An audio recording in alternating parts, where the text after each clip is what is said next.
Bienvenue dans l'entretien de France 24. Ils sont rares, ces hommes qu'on n'a plus besoin de présenter. Un nom et tout de suite les images qui défilent dans la tête.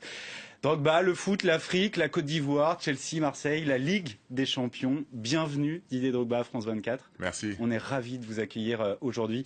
Et justement pour commencer, on va partir en Afrique. C'était il y a quelques jours, George Weah, premier et unique ballon d'or jusque-là africain, qui est devenu président du Libéria. Racontez-nous, c'est quelqu'un que vous connaissez bien, cette trajectoire incroyable.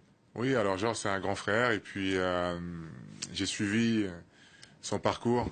Après déjà la première élection où il avait perdu et il a dû aller aux États-Unis pour étudier, apprendre et s'enrichir intellectuellement pour pouvoir revenir encore. Donc il a persévéré et il a réussi à rassembler. C'est surtout ce qui est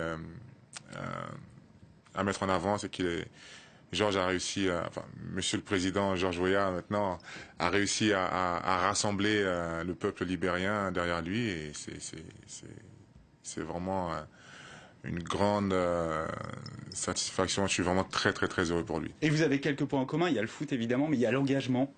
Aussi. Vous, c'est plus pour le moment en tout cas, sur le plan de l'éducation avec cette école que vous avez ouverte à Pokou, Kwamekro. Qu'est-ce que vous pouvez nous dire de cette école?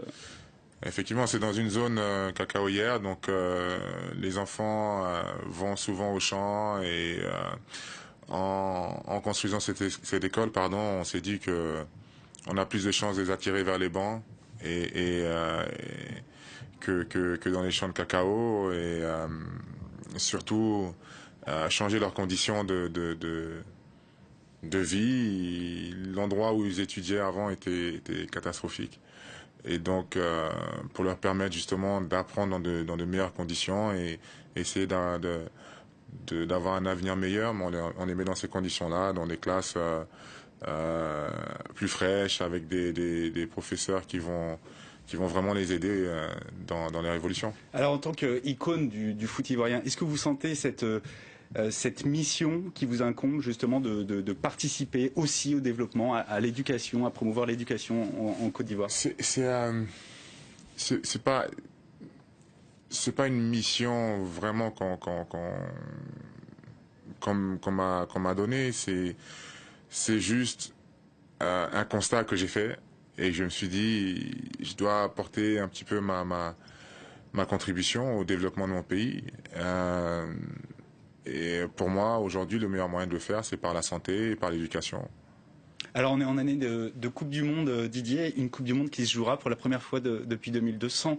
La Côte d'Ivoire qui a été éliminée aussi prématurément Oui. de la CAN en 2017 au premier tour. Est-ce que le football ivoirien vit en ce moment un coup d'arrêt après, on le sait, la génération dorée que vous avez représentée? Oui, c'est un coup d'arrêt. C'est vrai que c'est dommage pour le football ivoirien, mais je pense que c'est aussi le moment idéal pour repenser le football ivoirien, la stratégie qui a été mise en place il y a 15-20 ans, qui a payé avec l'éclosion de joueurs comme Yaya Touré, Salomon Kalou, Kolo Touré, Zokora et tant d'autres.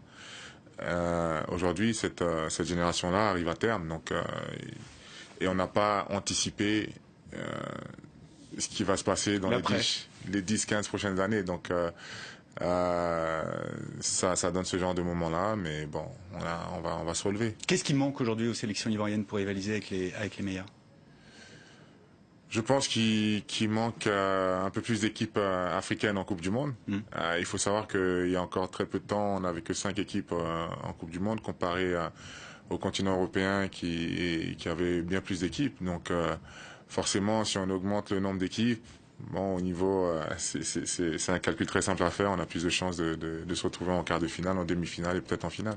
Alors votre carrière, elle a aussi été marquée, Didier, par un duel à distance avec Samuel Eto'o. Est-ce que on peut parler de rivalité entre vous deux ou pas? Non, je pense vraiment que la rivalité a été sportive et surtout elle a fait vibrer beaucoup d'Africains et nous on a la sagesse nécessaire pour justement jouer avec ça mais en même temps, d'un autre côté, leur faire comprendre qu'on est des frères et qu'on est africains et que ce qu'on fait, c'est pour grandir l'Afrique. Et on parlait là, il y a une semaine en se disant, on espère qu'on a apporté ce continent-là le plus haut possible. Je pense que personne n'ira vous contredire. Je vais vous montrer ces 3 photos, Didier, si on peut les afficher dans les écrans. 3 hommes, 3 rencontres. Guy Lacombe, José Anigo, José Mourinho. Lequel de ces 3-là a le plus influencé votre destin?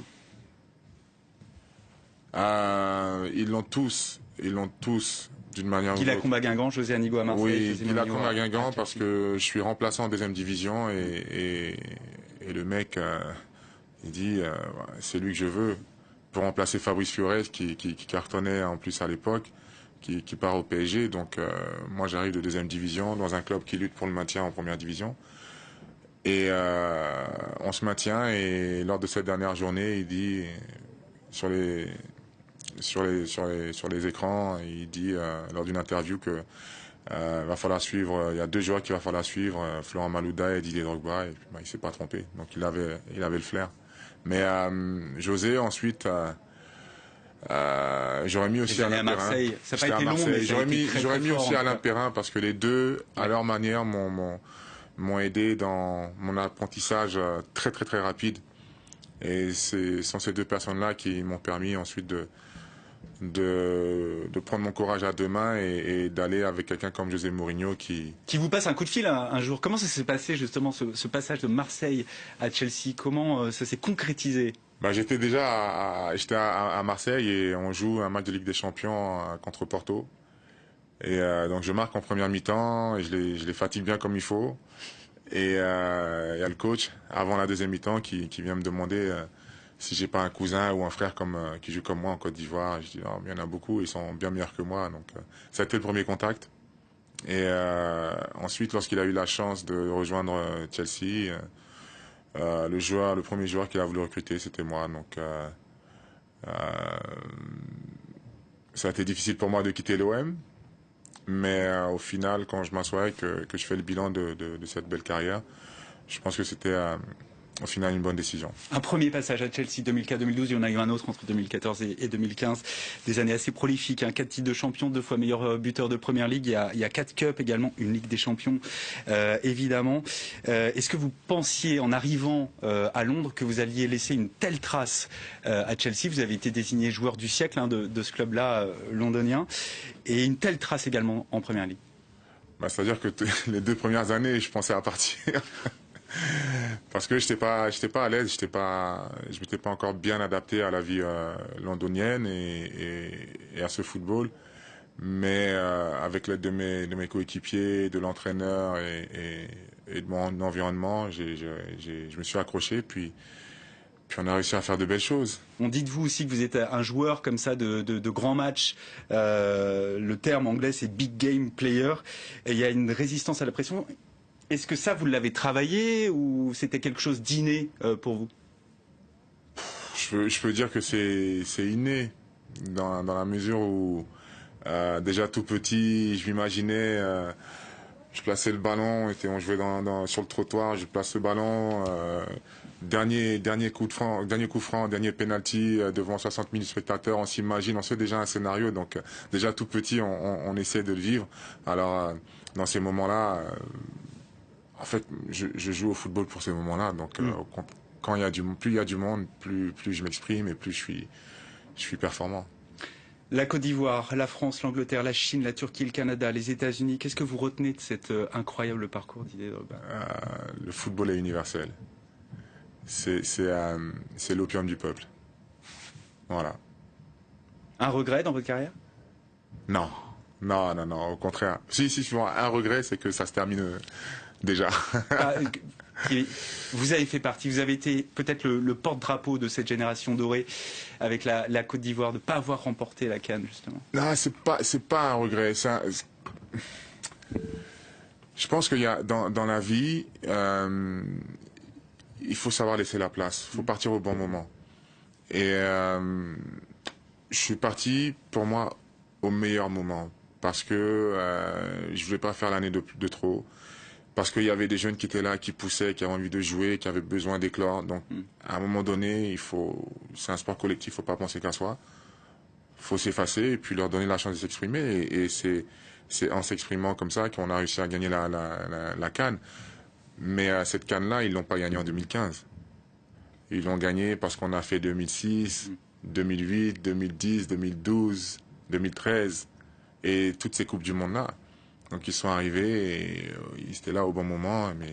Et j'ai été le premier à célébrer avec eux et à les appeler. Donc, petite déception, oui, parce que j'aurais aimé être avec eux et la soulever.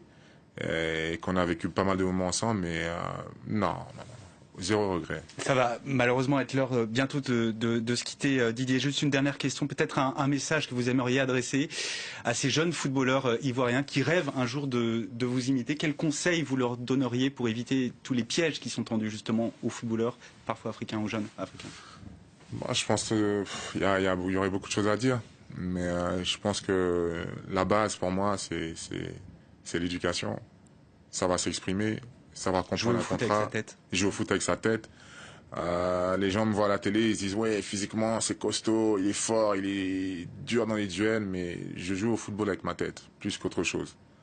Et ma tête me permet d'adapter mon jeu qui devienne physique ou technique ou plus fin, plus raffiné. C'est la tête. Donc ça c'est le conseil numéro 1. Et deuxièmement, il faut jamais se précipiter. Ce qui doit arriver arrive toujours. Merci Didier Drogba, je suis sûr que c'est un conseil qui sera attentivement suivi par toute cette génération de jeunes joueurs qui rêvent d'avoir une carrière comme la vôtre. Merci de nous avoir rendu visite, à très bientôt, à très bientôt. Sur France 24. Merci. Merci.